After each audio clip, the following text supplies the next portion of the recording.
शीतल जी, मैं आपसे ना थोड़ा एक मुश्किल सवाल पूछना चाहता हूं। तैयार हो जाइए।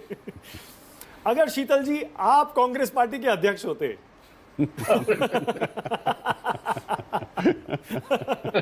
मतलब दरबारी बनने ही नहीं देते। मतलब मानिए मानिए कुछ देर के लिए मानिए, अगर होते तो कांग्रेस पार्टी को दोबारा खड़ा कैसे किया जाए? शीतल जी कैसे करते, क्या करते आप, बदलाव क्या करते?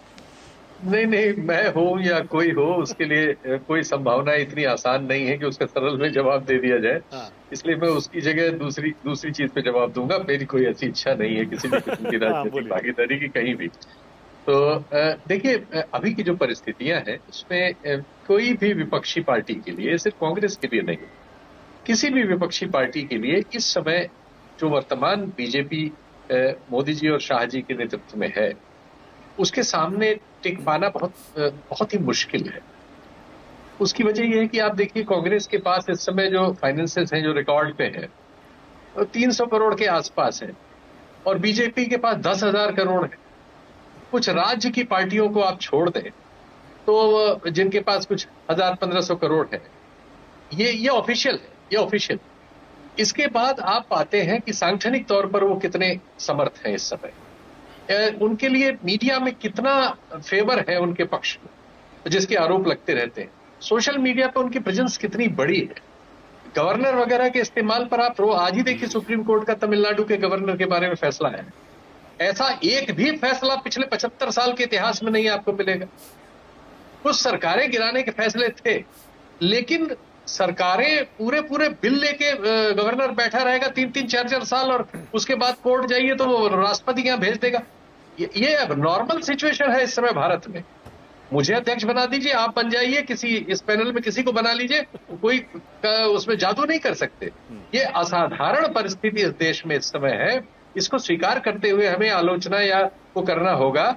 और इसमें वहां जो उन लोगों को वोट देते हैं, 32-33% लोग हैं, जिसमें बेस स्ट्रक्चर उनका आदिवासियों में, मुस्लिम्स में और दलित में बनता था, उसमें आदिवासियों वगैरह में ऑर्गेनाइजेशनली बीजेपी ने काम किया है। बीजेपी जो काम करती है उसको एक्नॉलेज करना ही पड़ेगा, उसका कोई हल नहीं है। दूसरों की तुलना में वो अनवरत काम करते हैं, उनके पास साधनों की प्रचुरता है, सरकारी इंस्टीट्यूशंस का उनको समर्थन है, और प्रचार माध्यमों पर उनका कब्जा है।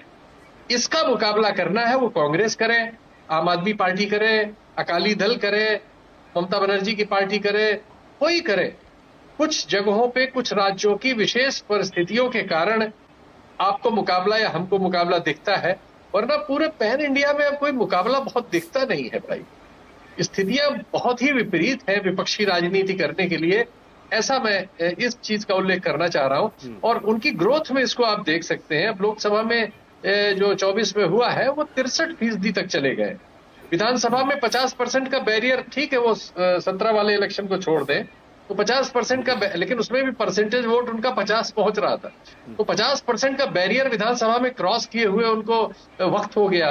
30 साल से वो वहां सत्ता में है, और इंस्टीट्यूशंस की जो हालत है, कि हाई कोर्ट्स तक पर हमें नहीं, वहां का सुप्रीम कोर्ट, अभी सुप्रीम कोर्ट ने हाई कोर्ट में का वो जो केस सुना है कि भाई लोकल मजिस्ट्रेट तो जो करता है चलो छोड़ देते हैं, लेकिन हाई कोर्ट भी इस तरह के मामलों को ऐसे पार कर देता है।